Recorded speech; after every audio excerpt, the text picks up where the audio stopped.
السلام عليكم. تقبل الله طاعاتكم. اليوم سناباتي تعليق على مقطع الدكتور الفاضل الرائع الشيخ محمد العريفي والولد اللي مات تحت المكيف، الله يرحمه. اولا الله يغفر له ويرحمه ويجعله في جنات النعيم الولد، ويصبر اهله ويربط على قلوبهم.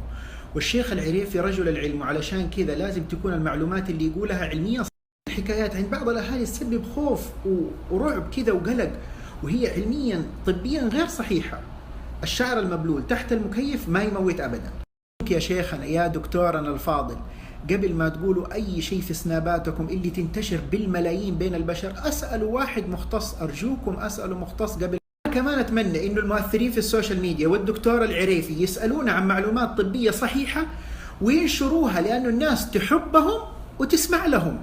طبعا في كل المجتمعات في معتقدات طبيا خاطئة. إحنا في السعودية المكيف، الموية الباردة، الجو البارد، هذا لعبتنا.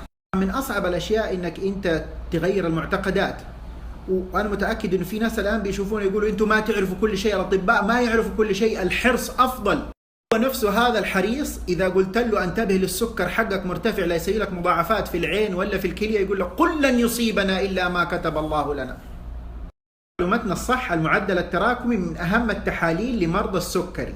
تحليل دم يصير كل 3 شهور، والهدف إنك توصله إلى الرقم 7. كيف علميا بإذن الله ما يسبب الوفاة، العصب السابع ولا الإنفلونزا، الإسكريم ما يجيب التهاب الحلق، والموية الباردة ما تسبب تليف في الكبد.